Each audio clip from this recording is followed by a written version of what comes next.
नमस्कार, मैं हूं पवन लालचंद और आप द न्यूज़ अड्डा देख रहे हैं। क्या सचिवालय में, क्या शासन में उत्तराखंड के आईएएस आईपीएस अधिकारी जो मन में आएगा वो कर रहे हैं? क्या वो अपने प्रमोशन को लेकर के नियमावली को भी ताक पे रख देते हैं? मेरे साथ स्क्रीन पे आप देख सकते हैं दीपक जोशी हैं। दीपक जोशी जी उत्तराखंड सचिवालय संघ के अध्यक्ष हैं और भी कई कर्मचारी संगठनों को लीड करते हैं और वो कर्मचारियों को वो वोकल आवाज़ हैं जिनको जहां भी लगता है तो वो चाहे आईएएस हो आईपीएस हो सिस्टम से भिड़ने में पीछे नहीं रहते हैं। क्या वजह है कि पिछले कुछ दिनों से लगातार दीपक जोशी हमलावर हैं, शासन के वरिष्ठ आईएएस अधिकारियों पे हमलावर हैं, जिनमें मुख्यमंत्री की अपर मुख्य सचिव राधा रतूड़ी भी शामिल हैं और भी दूसरे लोग शामिल हैं, उन्हीं से जानते हैं। जोशी आजकल क्यों गुस्से में, क्यों इतना बिफरे पड़े हैं? क्या हो गया? अगर किसी ने 22 दिसंबर को प्रमोशन ले लिया जिनको 1 जनवरी को मिलना ही था, तो क्यों इतना नाराज़ क्यों हैं आप लोग? देखिए, हम लोगों की नाराज़गी इस बात को लेकर नहीं है कि आईएएस अधिकारियों के प्रमोशन ड्यू टाइम से पहले हो रहे हैं। हमें नाराज़गी इस बात की है कि हमारे तमाम वो कर्मचारी जो अपने प्रमोशन की बाट जोते हैं, जिनके लिए सरकार ने शिथिलीकरण नियमावली भी लागू करी, फॉर टाइम बीइंग बहुत कम समय के लिए लागू करी, और उस बीच आचार संहिता भी लग गई। और हम लोगों ने बहुत बार रिक्वेस्ट करी कि हमारे कर्मचारी प्रमोशन से वंचित हो गए हैं, शिथिलीकरण नियमावली को और लागू किया जाए, 1 वर्ष के लिए और किया जाए, और बहुत कम समय के लिए दिया गया। वहीं दूसरी ओर हम देख रहे हैं कि व्यवस्थाओं बनाने का जिनका जिम्मा है वो व्यवस्थाओं को बिगाड़ने में लगे हैं। और जो एक कट ऑफ डेट है, एक आहरकारी सेवावधि की एक निश्चित समय अवधि है, 1 जनवरी, प्रत्येक वर्ष की 1 जनवरी, उस जनवरी की ड्यू डेट से पहले ही एकाएक माननीय मुख्यमंत्री जी से अपने उल्टे सुलटे प्रमोशन करा रहे हैं। और उसके बाद कह रहे हैं साहब ये तो सुपर टाइम स्केल था, इसमें तो कोई बहुत बड़ी बात नहीं है। यदि बहुत बड़ी बात नहीं है तो अक्टूबर के महीने में, नवंबर के महीने में डीपीसीयाँ हो जा रही हैं, और जबकि जिनको उस समय जिन अधिकारियों की आहरकारी सेवावधि पूरी नहीं है उनके प्रमोशन ड्यू डेट से पहले हो जा रहे हैं, तो ये बड़ा प्रश्न चिन्ह है। लेकिन ये जो 8 आईएएस को ऐसा क्या हुआ कि इनको जो सुपर टाइम स्केल का प्रमोशन इनको दे दिया गया? क्या ये पहले से ऐसी व्यवस्था थी? ये जो अभी इन लोगों को मिला है ये पहली बार ऐसा हुआ है?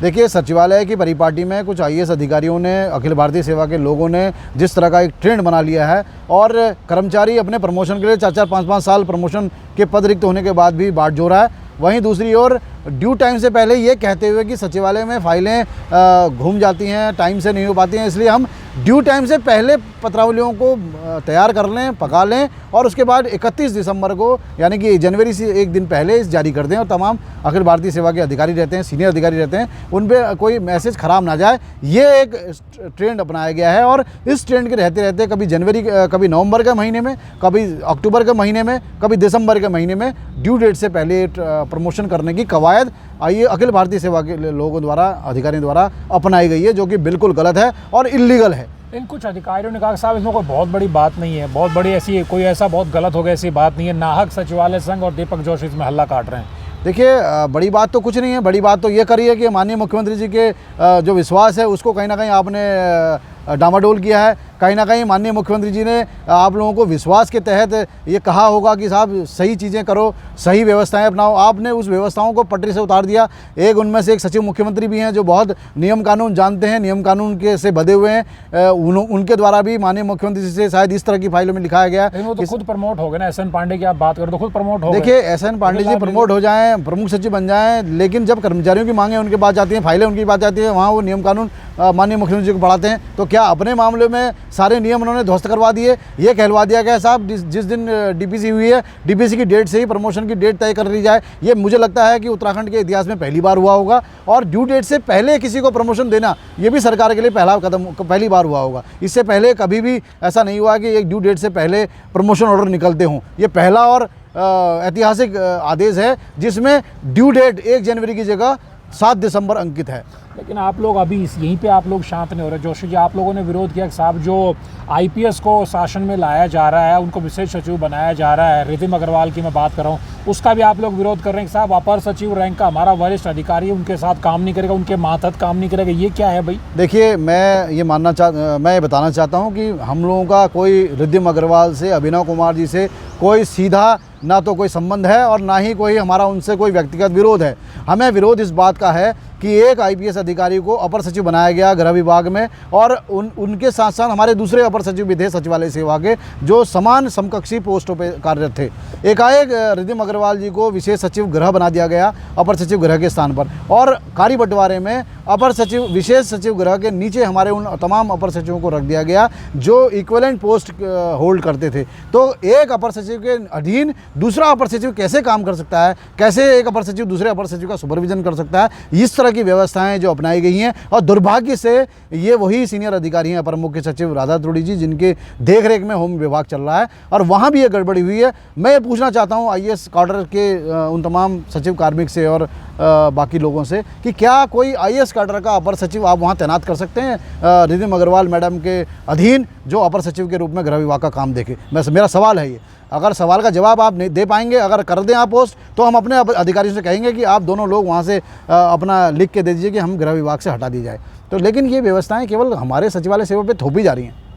लेकिन आप लोगों ने राधा अतुड़ी को लेकर के ACS हैं और लोगों ने कहा बड़ी भरी और ईमानदार महिला हैं, उनको लेकर भी दीपक जोशी जी हल्ला काट रहे हैं। आप लोगों ने कहा साहब उन्होंने हमारे जो जॉइंट सेक्रेटरी लेवल के जो हमारे जो अधिकारी हैं उनको एक तरह से पब्लिकली मीटिंग में अपमानित किया, टिक्का टिप्पणी की। ये क्या प्रकरण है? इस तरह का मीटिंग्स में कैसे होता है? देखिए, राधा अतुड़ी जी का जो एक सचिवालय के प्रति एक नकारात्मक भाव है, नकारात्मक जो इनका एक सोच बन गई है, वो ये एक मौका, पहला मौका नहीं है, ये तो एक जगजाहिर हुआ है मौका पहली बार कि जहां सचिवालय सेवा के तमाम समीक्षा अधिकारी, अनुभाग अधिकारी बैठे थे। और इससे पूर्व भी माननीय मुख्यमंत्री जी का एक कार्यक्रम था जिसमें हमारे सभी लोगों के साथ एक गेट टुगेदर होना था। अनुभाग अधिकारी की मीटिंग के बाद अगली मीटिंग अंडर सेक्रेटरी और उससे ऊपर के अधिकारियों की थी।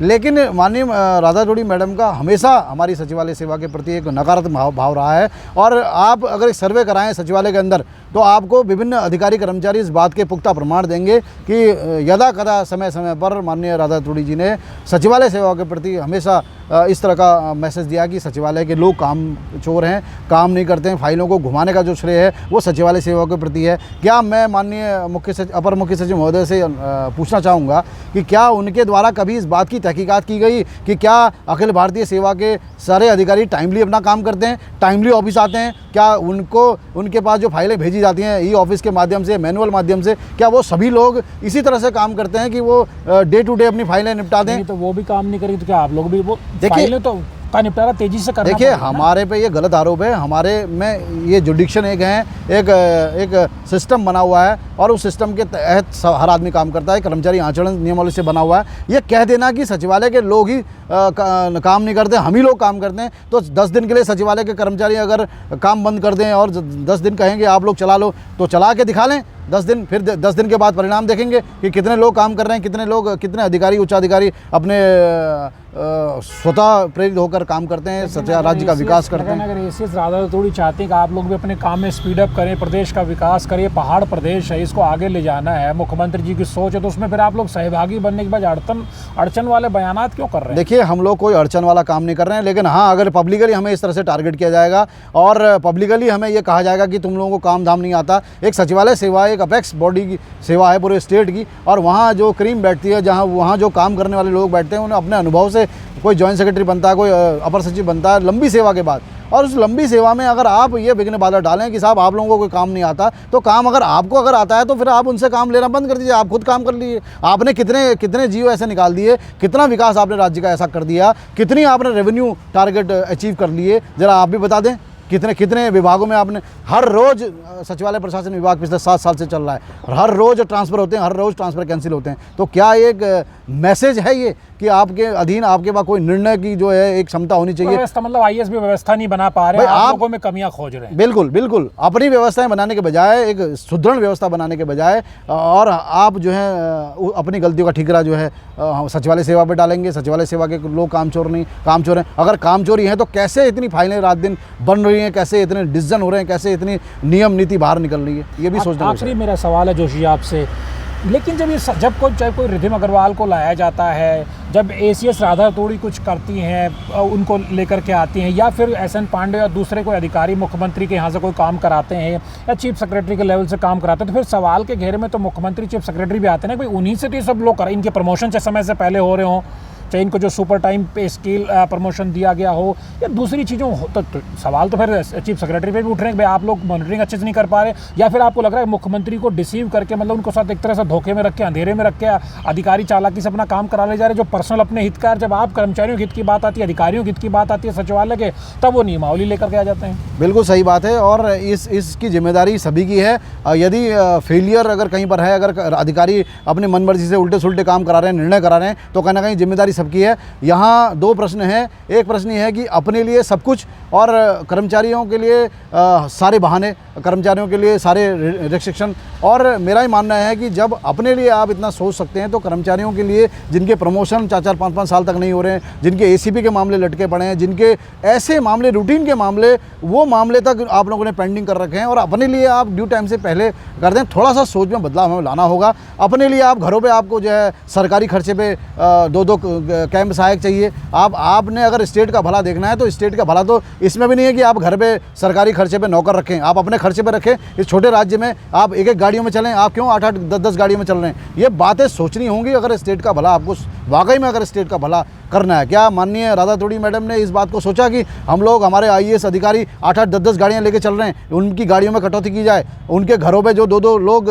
पीआरडी से सरकारी खर्चे पे जो है कैंप सहायक के रूप में काम कर रहे हैं, एज नौकर की तरह काम कर रहे हैं, उनका जो है पैसा रोका जाए, गवर्नमेंट का कुछ हित साधा जाए और बेरोजगारों पे पैसा लगाया जाए। तो इस बात को मुझे उठाने में कोई संकोच नहीं है। ये बेहद बेबाकी से दीपक जोशी जी अपनी बात रखते हैं। सवाल उठता है, दरअसल ये उत्तराखंड के 22 साल का इतिहास रहा है कि सरकार कांग्रेस की बने, बीजेपी की बने, लेकिन ये अक्सर कहा जाता है कि साहब ब्यूरोक्रेसी है, नौकरशाही है, वो सरकार पर हावी है। यहाँ मुख्यमंत्री पुष्कर सिंह धामी को भी सोचना पड़ेगा कि दीपक जोशी जब सवाल को उठाते हैं तो वो तथ्यों के साथ होता है, वो सिर्फ एलिगेशन नहीं लगाते हैं, वो फैक्चुअल बात करते हैं, नाम लेके बात करते हैं, कोट करके बात करते हैं, एविडेंस के साथ, उदाहरण के साथ बात करते हैं। तो इस पे मुख्यमंत्री जी को भी संज्ञान लेना पड़ेगा। कहीं कोई अधिकारी चालाकी से उनको तो एक तरह अंधेरे में रख करके काम नहीं करा ले जा रहा है, क्योंकि यही जब अधिकारी कर्मचारी जब कहते हैं सचिवालय सेवा के हों चाहे दूसरे विभागों को, साहब हमारा गोल्डन कार्ड बना दीजिए, महीनों तक उनको रगड़ा जाता है, उनके वेतन काटे जाते हैं। इसी तरह से दूसरे मदों में कर्मचारी तड़पते रहते हैं, लेकिन आईएएस अधिकारी गोल गोल गोल जलेबी बना करके